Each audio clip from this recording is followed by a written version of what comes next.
두었더라. 아멘.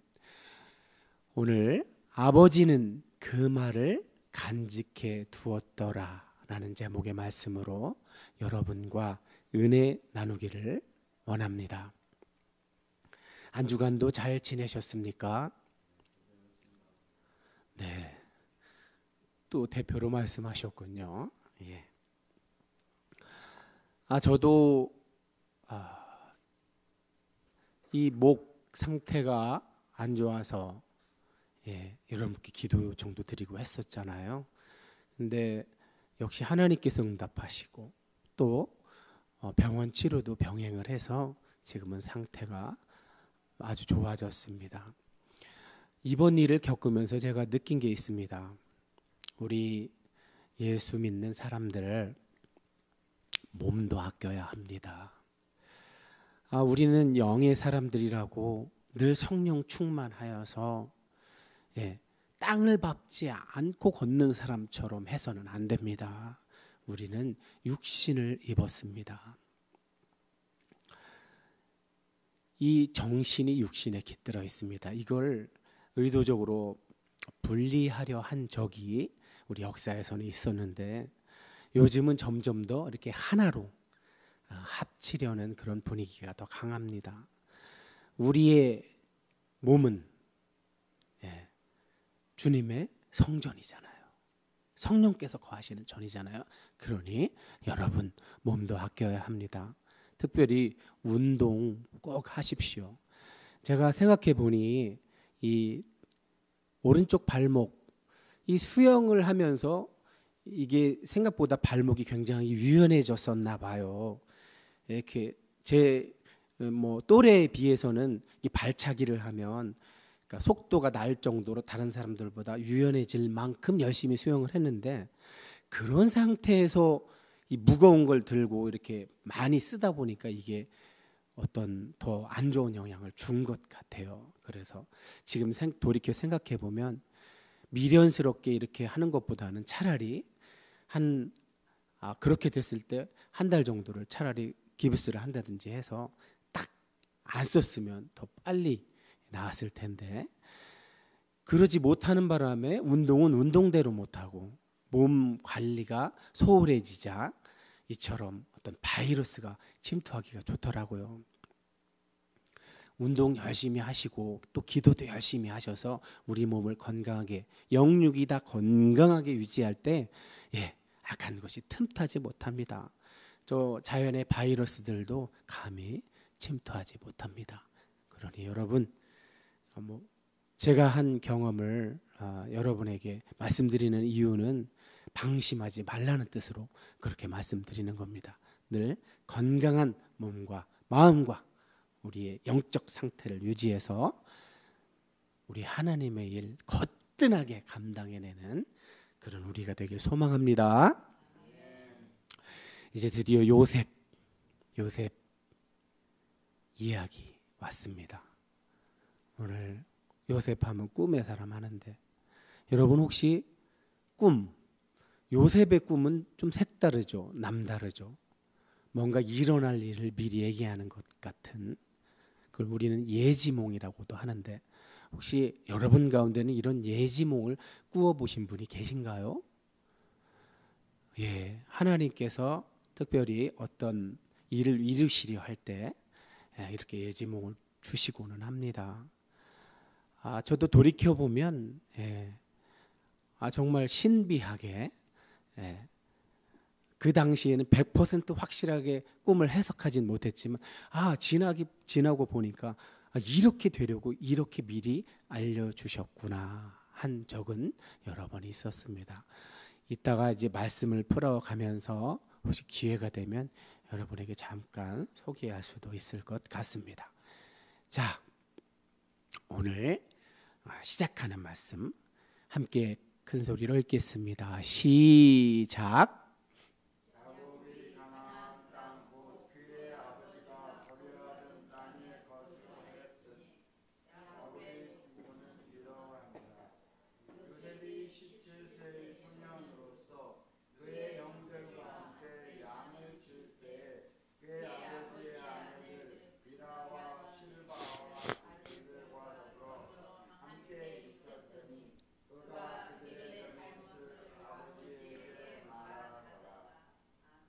아멘.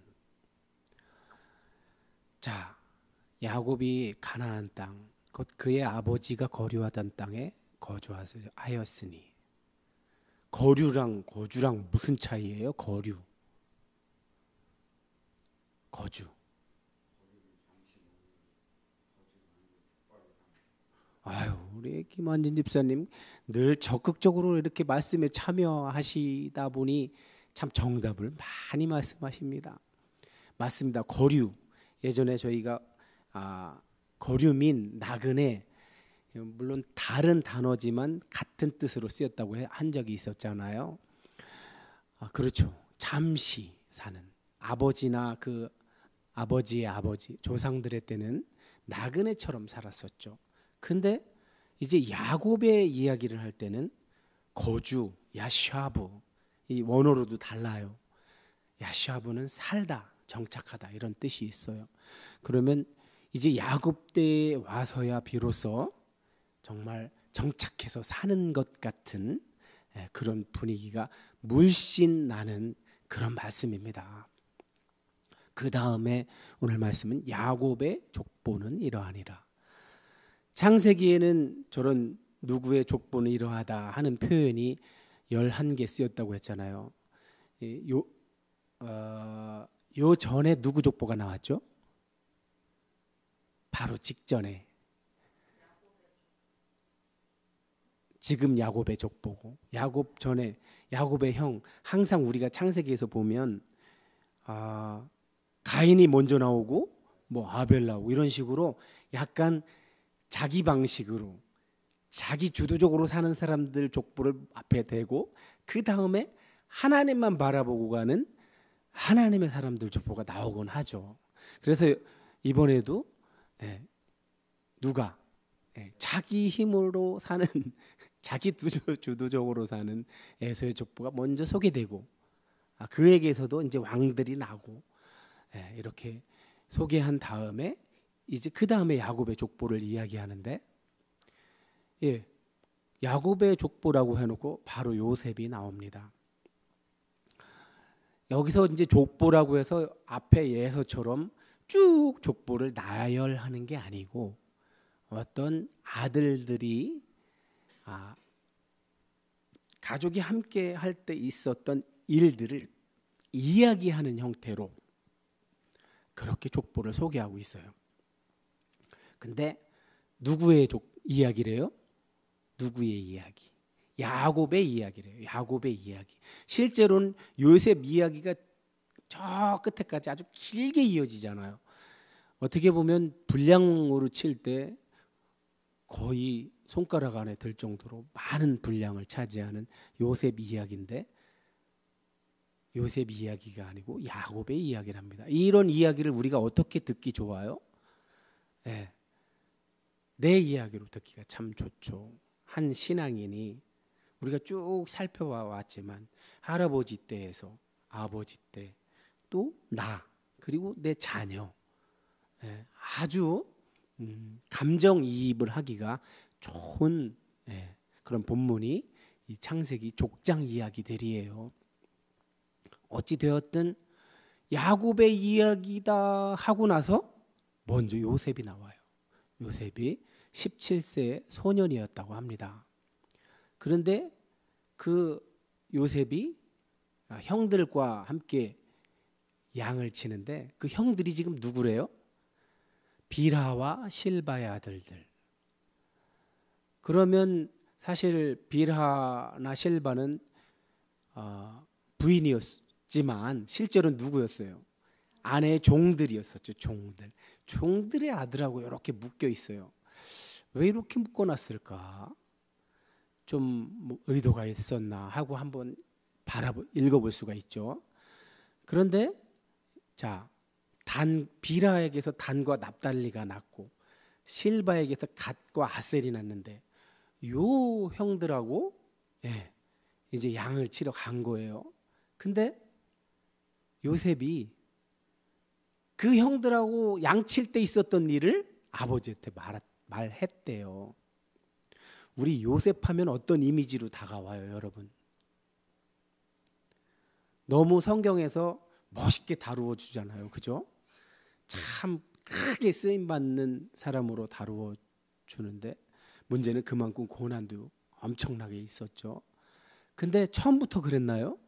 성품이 처음부터 그러지는 않아요. 보니까 잘못은 아버지에게 말았다고 하는데 칭찬은 뭐 형들이 잘한 건 얘기했다는 얘기가 없어요. 성품이 처음부터 이렇게 요셉이 남달랐던 건 아닌가 봐요. 그죠? 자, 여러분 지난주에 말씀드렸잖아요. 성품은 변해요, 안 변해요? 성품과 성격을 이야기할 때 뭐가 변하고 뭐가 안 변한다고 그랬죠? 예, 성품은 변하고 성격은 안 변하고 약 20세까지 형성된 사람의 성격은 이제 죽을 때까지 고정된다고 합니다. 그쪽 분야의 이제 전문가들이 하는 이야기예요. 그러나 성품은 변화된다고 합니다. 그러니까 성령께서 우리 안에 오셔도 우리에게 원래 주어진 성격을 변화시키는 게 아니에요. 성품을 변화시키는 거죠. 그렇다면 성격은 좋고 나쁨, 옳고 그름, 아름답고 추함에 해당되는 게 아니에요. 중립적인 거예요, 성격은. 그래서 지금 야곱의 이야기에서 야곱의 아들들이 등장하잖아요. 저 아들들은 누군 나쁜 놈, 누군 좋은 놈 그렇게 판단해서는 안 돼요. 미리. 저들에게 저런 역할이 하나님으로부터 주어진 거란 말입니다. 이것을 우리 장로교회 시조인 깔뱅은 예정론이라고 한 거예요. 예정론. 예정론과 자유의지란 말이 있는데 정해졌으면 우리가 할 게 뭐가 있어? 이렇게 말하기 쉽잖아요. 근데 이 예정론과 자유의지를 말할 때 하나님이 딱 예정해 놓으셨다고 그게 기계적으로 하는 거면 그게 로봇이지 사람입니까? 아니죠. 사람이 자기가 가진 자유를 가지고 하나님이 계획해 놓으신 걸 이루게 되는 거죠. 그래서 우리는 그 역할을 할 때 역할을 가지고 함부로 단죄, 정죄, 평가 이렇게 하는 건 조심스러운 거예요. 자, 요셉이 거의 주인공으로 등장해서 요셉에 대해서 많이 이야기하고 있는데 지금 아까 말씀드렸듯이 우리가 선입관을 요셉은 좋은 사람, 이 이야기 앞으로 나올 이야기의 주인공은 요셉이야 하면서 그 선입관 때문에 제대로 읽는 것을 방해받을까 봐 이 말씀을 먼저 드리는 거예요. 자, 요셉은 노년에 얻었죠. 몇 살에 얻었죠? 에? 그때 계산해 드렸잖아요. 91살. 진짜 노년에 얻었죠. 그죠? 노년에 얻었다고 누가 지금 여러 아들들보다 요셉을 더 사랑했대요? 이름을 뭐라고 소개하고 있어요? 예, 이스라엘. 자, 봐봐요. 야곱의 이야기는 우리의 이야기로 듣기 좋다고 그랬잖아요. 자, 보세요. 야곱이라고 안 했어요. 이스라엘이라고 지금 성경 말씀에 써 있어요. 근데 그런 이스라엘이 지금 아들들을 차별하고 있어요. 더 사랑하고 덜 사랑하고 하면 어떻게 해요? 혹시 마음이 그렇게 가더라도 가만히 있어보자. 여기 자녀가 여러분인 분들 어떠세요? 대놓고 그렇게 하세요? 가끔은 혹시 실수로 어떤 상황에서 실수로 누군 칭찬하고 누군 혼내키는 수가 있을 수는 있어요. 그렇지만 10손가락 깨물어서 안 아픈 손가락이 있다고 없다고 어떻게 차별하겠어요. 근데 오늘 말씀에는 야곱이 그랬다면 이해가 가는데 이스라엘이 그랬대요. 이스라엘은 누구라고요? 자, 야곱과 이스라엘 벌써 어떤 뉘앙스의 차이가 있어요. 야곱 하면 속이는 자, 어떻게든지 수단과 방법을 가리지 않고 이기려고 하는 자, 자기의 이익을 취하려고 하는 자 이미지가 있다면 이스라엘은 하나님이 오셔서 그런 야곱을 이스라엘로 바꿔주셨다는 뜻은 뭐예요? 그러지 못하게 하나님이 싸워주신다는 거잖아요. 우리 신앙인에게 성령이 오셔서 그러시는 것처럼 하나님께서 야곱에게 그런다는 거예요. 그리고 그의 삶을 하나님께서 통치한다는 거예요. 저기 야곱, 이스라엘은 야곱 개인이기도 하지만 저 안에는 뭐가 포함되어 있어요? 오늘날의 이스라엘, 우리와 같은 시대를 사는 이스라엘도 들어있는 거란 말이에요. 그러니까 그 이스라엘을 하나님이 통치하는 거로 해석을 했기 때문에 자기들이 선민이라고 생각을 하는 거예요. 이스라엘 백성들은 선택된 민족. 그게 이제 이사야서 가면 깨지기도 하죠. 왜? 애굽도 내 백성이라고 하고 아수르도 내가 지었다고 하잖아요, 하나님이. 그러니까 하나님도 제사장적 역할을 하라고 이스라엘을 선택했지만 온 인류를 보편적으로 사랑하고 계신 거죠. 제사장적 역할을 해야 할 이스라엘이 본을 보여서 온 세상 사람들이 하나님 계신 걸 인정하고, 인정하는 순간 하나님이 보신다고 생각하는 그 삶을 사는 거죠. 어찌되었든 오늘 본문은 이스라엘로 소개하고 있음에도 불구하고 이스라엘이 자식들을 차별하는 얘기를 해요. 그러면 하나님이 와서 통치해 주시고 하나님이 싸워주는 상태에서도 뭐가 안 변하고 있어요? 성격은 잘 안 변하는. 그리고 또 하나 성령께서 우리 안에 오셔서 우리와 우리의 소욕과 상대에서 싸우셔서 이기게 하시고 우리의 삶 전체를 통치하시지만 때론 인격적으로 우리를 대하셔서 침묵하시기도 하시고 또 우리가 너무 우리의 욕구가 강해서 근심케 하기도 하고 성령님을 또 소멸하게 하기도 한다고 사도 바울은 이야기하고 있어요. 어찌 되었든 자, 이스라엘이 야곱이 아니라 이스라엘이 차별을 했는데 요셉한테만 더 좋은 옷을 입혔대요.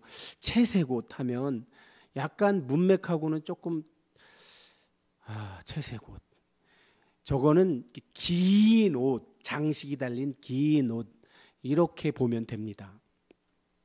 컬러풀한 오늘날 패션이 가미된 그런 것처럼 상상하지 마시고 아주 옛날이니까 장식이 달린 긴 옷. 어쨌든 형들하고는 차별되는 그런 옷을 입혀주온 거죠. 그러니까 다른 형제들은 어떻겠어요? 차별당하는 형제들은. 저도 우리 아이들 제가 실수로 물론 그러지만 같이 있을 때 누굴 칭찬하고 누굴 혼내키면 비교당하면 어때요? 싫죠. 화나죠. 자꾸 저렇게 차별하니까 형들이 이제 얘하고 얘기를 편하게 정답게 못 나누는 거예요. 왜? 아버지가 얘만 사랑하니까 얘가 또 가서 무슨 얘기하면 혼나기만 할 테니까. 여러분 이런 경험 있으세요? 없으세요? 잘하실 때. 누구나 그렇죠. 누구나 다 있죠. 그러나 여러분 명심해야 되는 것이 자 호흡으로 옳고 그름, 좋고 나쁨, 아름답고 추함 그것을 우리가 함부로 정하지 말자고 그랬잖아요. 하나님도 그렇게 안 정한다고. 지금 야곱이 하는 행위가 하나님이 시킨 게 아니란 말이에요. 그런데 야곱이 자기가 가진 자유로 한 건데 하나님은 그걸 사용하세요. 이게 중요한 거죠. 예전에 아브라함 본문 때 아브라함이 자기가 있던 곳에 가뭄이 드니까 어디로 갔어요? 먹을 게 없으니까 애굽으로 갔잖아요. 거기 먹을 게 많으니까. 근데 갈 때 무슨 행동부터 했죠? 마누라가 얼마나 이뻤는지 괜히 뺏기고 자긴 죽일까 봐 동생이라고 속이는 그런 일을 하잖아요. 이렇게 아브라함은 하나님의 사람, 하나님을 믿어서 그 믿음의 삶을 출발해 놓고 과정에서는 자기 생각대로 할 때가 있단 말이에요. 신앙의 사람들도 그렇게 할 때가 있단 말이에요. 그러나 아브라함이 그렇게 하는 바람에 사라가 바로의 아내가 되었지만 하나님이 그걸 그냥 두셨어요? 사라가 바로의 아내가 되면 어떻게 돼요? 하나님이 계획하신 그 약속이 이루어지질 않잖아요. 그러니까 하나님이 개입을 하시죠. 야곱이 아들들을 이렇게 편애하고 차별해도 하나님은 그 야곱의 자유롭게 하는 행위를 가지고 하나님의 일을 이루시는 모습을 이제 우리가 보게 될 텐데, 자, 요셉이 꿈을 꾸었대요. 드디어 꿈 얘기가 나오네요. 근데 꿈꾼 거를 형들에게 말했대요. 말을 하지 말지 차라리. 말하는 바람에 형들이 더 미워했다는 거예요. 대체 꿈 내용이 뭐였길래? 이거 우리가 너무나 잘 아는 거잖아요. 예. 뭐 곡식 단을 묶었다는 걸 보니까 추수하는 장면을 꿈을 꿨나 봐요. 근데 그 추수할 때 그 묶은 단이 자기는 서 있는데 형제들의 단은 그 자기 단을 둘러싸고서 절을 하더라는 거예요. 이게 꼭 뭐를 표시하는 건데 절하는 이미지는 뭐예요? 예. 뭔가 지위가 낮은 사람이 높은 사람한테 절하는 그런 느낌이잖아요. 그죠? 벌써 저런 소리를 들으면 여러분도 들었다고 생각해 보세요. 아, 나 꿈꿨는데 말이야. 아? 김환진 집사님, 제가 꿈꿨는데 말이에요. 아유, 김환진 집사님하고 우리 최 집사님하고 쭉 섰는데 제가 여기 서 있는데 이렇게 큰 절을 하시더라고요. 이렇게 들었을 때 어때요? 아니, 지금 여러분하고 저의 관계는 목사하고 뭐 성도의 관계라고 그래서 그런 거 선입관을 갖지 마시고 대번 어쨌든 큰 절하고 그랬다면은 꼭 지위 높은 사람한테 하는 그런 느낌이 들잖아요. 아, 사실 화나죠. 그 바람에 미워했다는 거예요. 그랬는데 꿈 때문에도 미워 죽겠는데 그의 말 때문에 더 미워했대요. 지금 미워했다는 말이 5절에서 8절에 똑같이 나오는데 5절에서 말하는 바람에 미웠는데 꿈을 말하는 바람에 미웠는데 뒤에 보니까 꿈 내용 때문에 또 열받는 거예요. 그러니까 또 더욱 미워했대요. 제가 왜 저 그를 더욱 미워하였다라는 그 문장을 빨간색으로 이렇게 강조를 했냐 하면은 하나님의 섭리가 참 신비하죠. 요셉의 이름 뜻이 뭐예요? 30장에 나오잖아요. 저쪽 외삼촌네 집에서 일해줄 때 그때 라헬이 요셉을 낳고 나서 뭐라고 저주잖아요. 뭐라고 저줘요? 하나님께서 나의 원통함, 나의 억울함을 풀어주시고 내 뜻을 이루어주셨다 해서 이제 이런 자식, 그때 당시는 성경은 약간 남아선호 사상, 남존여비 그런 사상이 강하잖아요. 고대에는 보통 그렇잖아요. 그러니까 다른 자식을 더 줄 거라고 더함. 그래서 요셉은 야샤프, 더하다. 다른 사내 아이를 더 줄 거라고 기대하고 그렇게 줘준 거예요. 그게 히필형의 동사 형태라서 요셉이 된 거예요. 명사로 하면 더함이에요. 근데 그를 더욱 미워하였더라. 저렇게 문장을 저렇게 나오니까 이제 우리가 감이 잘 안 오는데 사실은 저 속에 요셉이 들어있는 거예요. 요셉. 라헬의 입장에서는 이 요셉 같은 자식을 더 줬으면 좋겠다고 그렇게 지어줬더니 오히려 자기 종을 통해서 난 자식이 자기가 사랑하는 요셉을 미워하더라는 거예요. 요시프, 그들이 미워하였다. 스노 엘 요셉, 그들이 요셉을 미워하였다는 뜻이에요. 미워하기를 더했다는 뜻이에요. 그러니까 저 안에 요셉의 이름이 들어있는 거예요. 라헬은 좋은 뜻으로 지어줬는데 라헬이 좋은 뜻으로 지어준 그 이름이 지금 실제 상황에서 삶의 현장에서는 나쁜 뜻으로 쓰이고 있는 거예요. 배다른 형제들이 미워하는데 요셉의 이름을 사용하고 있는 거예요. 싫어하는 것, 요셉 싫어하는 걸 더했다는 뜻이에요. 더. 거기다 메오드라는 부사를 써서 반복해서 더했다. 아주 싫어하는 걸 아주 반복적으로 싫어했다는 거예요.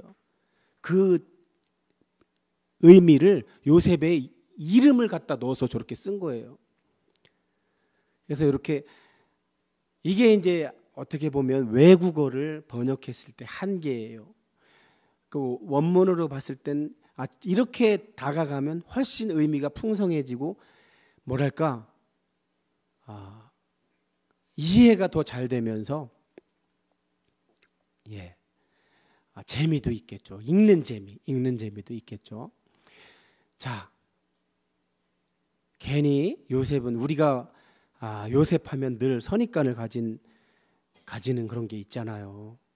훌륭한 사람, 멋진 사람, 고난을 인내하더니 결국 멋지게 자기 나라, 아까 자기 가족뿐만 아니라 민족을 살리는 사람, 이렇게 생각하는데, 그랬던 요셉이 저렇게 좀 가볍고, 꿈 얘기 괜히 해가지고 미움만 받고 약간 경솔하게 느껴지는 그런 사람처럼 보이죠.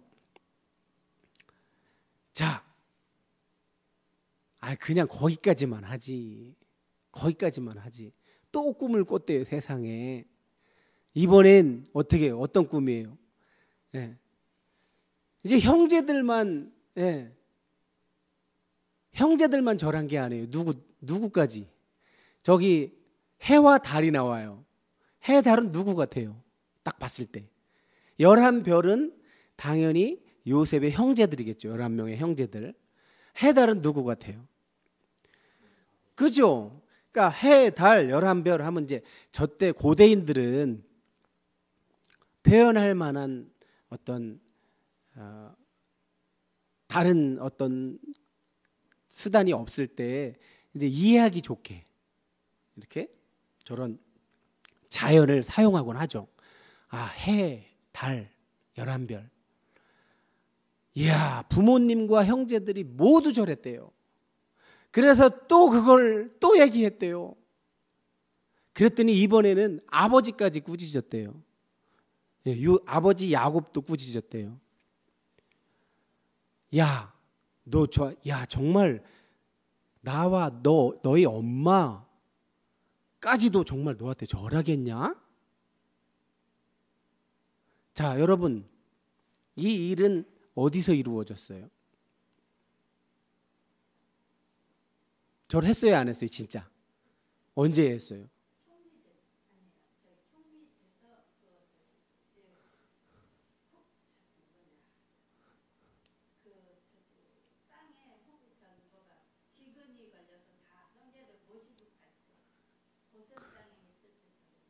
그렇죠. 먼저 이제 형들이 절을 하죠. 앞에 꿈. 형들이 언제 절해요? 이제 기근이 들으니까 이제 애굽은 나일강 덕분에 이 토사가 쌓여가지고 농사짓기 좋고 그래서 먹을 게 늘 많아요.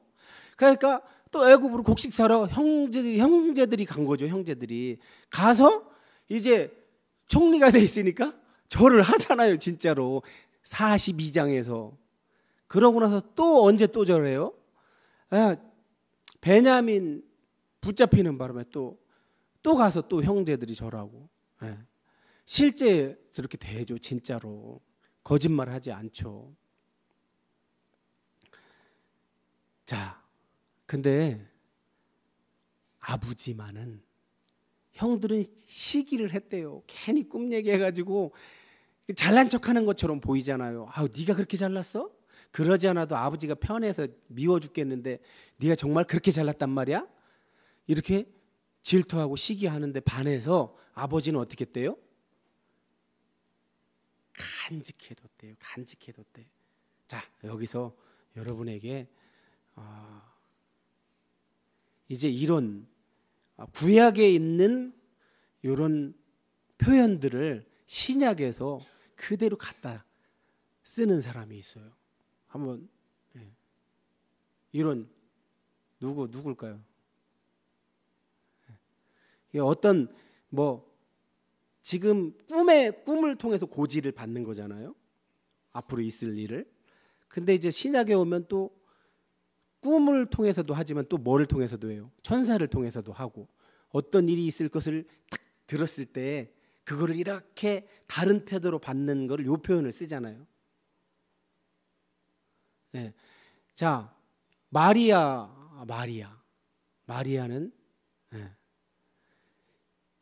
그걸 그대로 간직해 두잖아요. 말도 안 되는 얘기처럼 들리는데 성령으로 어떻게 잉태가 되고 나는 결혼도 안 한 저런데 어떻게 애를 가져. 과학적인 사고를 하면 말도 안 되는 거죠. 근데 간직해 뒀대요. 그리고 그리고 예수님이 예루살렘에서 12살에 있었던 이야기가 누가복음에 잠깐 소개되는데, 거기서도 예수님이 이상한 말을 하죠. 내가 아버지의 집에 있어야 하는 것이 마땅하지 아니하냐. 언뜻 들어서는 바로 해석은 안 되지만 마음에 간직해 두는 거예요. 이처럼 여러분 지금 야곱은 그러니까 세대가 함께 사는 그런 우리들에게 참 적용하기 좋은 이야기라고 했잖아요. 여러분들 자녀 기르잖아요. 하나님께서 어떤 방법으로 여러분에게 이렇게 붙들 말씀을 주신다든지, 자녀에게 하나님께서 앞으로 하실 일을 이렇게 고지해 주신다든지 하는 일들이 있었을 거예요, 분명히. 그걸 잘 간직해둬서 늘 품어두었다가 그 일이 일어났을 때 하나님께 영광 올려드리는 분들도 계시고, 근데 받았는데 잊으실 수도 있는 거고, 또 받았는데 안 받았다고 생각하실 수도 있어요. 그러나 오늘 저 요셉의 꿈 이야기, 또 형들과 아버지 엄마가 반응하는 저 이야기를 통해서 오늘 하나님이 우리 예원교회 공동체에게 주시고자 하는 말씀이 있어요. 그건 뭐냐 하면 돌이켜 보시라는 거예요. 여러분이 믿음이 어느 순간 여러분 안에 들어오셨을 거예요. 제가 말씀드렸잖아요. 요한복음 3장과 같은 그런 모습으로 언제 어느 때 어떻게 오셨는지 모르지만 성령께서 내주하셔서 내게서 믿음을 발생시켜주는 이런 현상이 여러분에게 있다고 그랬잖아요. 또 사도행전 2장과 같이 어떤 일을 수행하게 하기 위해서 그 수행하는 데 있어서 말로써 또 증언하게 하려고 능력으로 오시는 그런 경우도 있다고 그랬잖아요. 우리 한국 교회는 능력으로 오실 때 이 방언이 터지니까 자꾸 방언으로 이상하게 국지적으로 해석하고 글로 가려고 하는데, 그때 그 방언은 바벨탑 사건에서 흩으셨던 언어가 다시 회복됐다는 의미로 방언을 사도행전 2장에서 이야기하는 거지, 자꾸 그 지엽적인 이야기에 빠지시면 안 돼요. 그 의미보다 더 중요한 건 뭐라고요? 언제 어느 때 내게 오셔서 내주하고 계신지는 모르지만 우리에게 믿음을 발생시켜서 하나님의 기대하게 하고 주실 말씀을 기대하게 하고 또 주신 말씀을 이루실 걸 소망하게 하는 이런 일들이 내게 이루어지는데, 그 일을 내가 잊지 않고 더 잘 수행하도록 하기 위해서 표신하게 오시는, 그게 뭐라고 그랬어요? 야곱의 씨름 장면처럼, 오순절 성령 강림처럼 우리에게 성령으로 강권적으로 능력으로 오시는 그것처럼 그렇게 오셔서 우리로 주신 말씀 실천할, 우리가 가진 자유로 그 말씀이 하나님이 이렇게 하신다고 하셨지, 내가 혹시 다른 길로 가거나 딴 생각할 때, 또 아니면 내게 어떤 상황에서 갈림길이 생겼을 때 내가 선택을 해야 되는데 내가 잘못 선택하면 잘못 선택한다고 해서 쉽게 말해서 지옥 가지 않아요. 왜? 성령께서 와 계신다는 얘기는 인쳐 주신 거잖아요. 천국 시민으로. 이건 지옥 가고 그런 개념이 아니라 이 땅에서 살 때 지옥을 산다는 얘기예요. 행복하지 못하다는 얘기예요. 이 땅에서 살 때 하나님 나라를 경험하지 못하고 산다는 걸 말씀하는 거예요. 능력으로 굳이 오셔서 우리에게서 하시려는 일이, 하나님이 하시는 일들을 우리 입술로 증언하게 하셔서, 그게 곧 전도겠죠. 하나님을 잘 모르는 사람들이 우리의 말을 듣고 호기심을 가지고 관심을 갖게 되고, 자, 여기서 끝나지 않죠. 말, 성경 속 말, 특별히 이 히브리어적 개념에서의 말은 항상 뭐라고 그랬어요? 말은 곧 사건, 행위, 무슨 일, 말이 사건, 행위, 일이 되잖아요. 그러니까 여러분이 말하는 것이 여러분은 안 하고 말만 해서는 한다는 뜻이 아닌 거예요. 말과 곧 행실이 일치하는 걸 말하는 거예요. 그걸 해주시려고 성령님께서 능력으로 와주신 거란 말이에요. 내주하시지만 않으시고 능력으로 와주신 거란 말이에요. 그럴 때 왜 이 요셉의 꿈 본문이 중요하냐 하면 여러분 평생을 여러분의 신앙인생 일생을 지탱시켜줄 그런 고지된 말씀을 가지셔야 된다는 거예요. 하나님으로부터 받은 말씀, 꿈의 형태가 됐든 이렇게 예배의 현장에서 하나님의 음성으로 받으셨든 여러분이 기도하는 자리에서 하나님이 말씀하셨든 이랬든 저랬든 간에 신앙인에겐 반드시 뭐가 있어야 된다고요? 평생을 방황하지 않고 어떠한 갈림길에서도 헷갈리지 않고 하나님 바라보고 갈 수 있는 내 말씀이 있어야 된다는 거예요. 내 비전이 있어야 된다는 거예요. 하나님이 나를 통해서 이루실 그 약속의 말씀이 있어야 된다는 걸 의미하는 거예요. 요셉은 우리가 지금 살펴봤지만 처음부터 성품이 좋지 않았어요. 우리랑 별반 차이가 없어요. 좀 경솔하고 잘난 척도 하고 그래서 형들한테 미움도 받고 그랬던 사람이에요. 근데 요셉 이야기의 결말을 우리가 알잖아요. 그랬던 요셉이 이렇게 꿈에서 보여준 것처럼 어떻게 그 일을 해내요? 결국은 선택의 순간이 올 때마다 요셉은 어떻게 했어요? 선택의 순간이 올 때마다 예를 들어서 보디발의 아내가 자신을 유혹할 때 어떻게 했어요? 요셉이 얼마나 멋있었는지는 몰라도 엄청나게 멋있었나 봐요. 근데 자기 주인의 아내가 자기를 유혹해요. 집에 아무도 없을 때. 근데 어떻게 대응했어요?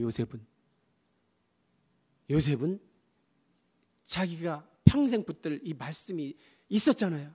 꿈으로 이미지로 보여주셨지만 아하! 내가 여기서 이 사람을 선택하면 안 되지. 그럼 내게 주신 그 하나님의 약속은 어떻게 되는 거야? 거기서 그 선택을 안 하고 멋있는 말을 하죠. 내가 하나님께 득죄하리까 범죄하리까. 옛날 개역 한글은 득죄로 돼 있죠. 지금 뭘로 돼 있죠? 범죄로 돼 있나? 내가 하나님께 죄를 짓겠냐고 이렇게 대답을 하죠. 바로 이거예요. 여러분, 우리의 삶에서 어떤 결단의 순간이 올 때, 선택의 순간이 올 때 우리가 할 수 있는 근거는 뭐라고요? 하나님이 내게 주신 비전이 있었지. 하나님이 내게 이루시려고 준 약속의 말씀이 있었지. 맞아, 내가 여기서 이런 선택을 해서는 안 되지 할 수 있었던 근거가 뭐라고요? 오늘 요셉에게 주신 그 꿈이었던, 비전이었던 거예요. 저렇게 성품이 경솔하고 그랬어도 요셉은 늘 그것을 품고 있었기에 저런 선택이 가능했단 말이에요. 물론 요셉이 보디발의 아내를 범하는 실수를 했더라도 하나님의 계획은 실패하지 않겠죠. 그러나 요셉은 어떨까요? 이렇게 가는 길을 이렇게 돌아가게 되겠죠. 우리 신앙인이 실제로 삶에서 많이 그러고 있죠. 하나님은 한 번도 우리에게 그 길 가라고 한 적이 없는데 하나님은 선택의 힌트를 주셨는데 우리가 잘못 선택해서 그런 고생을 할 때가 참 많은 거죠. 그렇다고 물론 지옥은 가지 않아요. 그러나 이 땅에서의 삶이 행복하지 않다는 거죠. 자, 어떻게 하시겠습니까, 여러분? 지금 그 받은 말씀이 계시다면 이 시간 그걸 다시 한번 확인하시고 꼭 붙드시길 바라고, 아직 그걸 받은 말씀이 있는데도 생각이 안 난다든지 아니면 아직 안 받았다든지 그렇다면 당장 소망하세요. 기대하세요. 제게도 주세요. 하나님, 우리 하나님은 주고 싶어서 안달이 나신 분이니까 받으시기 바랍니다. 그래서 평생 내 신앙 인생이 그걸 붙들고 옳은 선택을 해서 이 땅에서의 신앙생활이 행복한 신앙생활이 되기를 소망합니다. 기도하겠습니다. 아버지 하나님, 요셉 처음부터 그렇게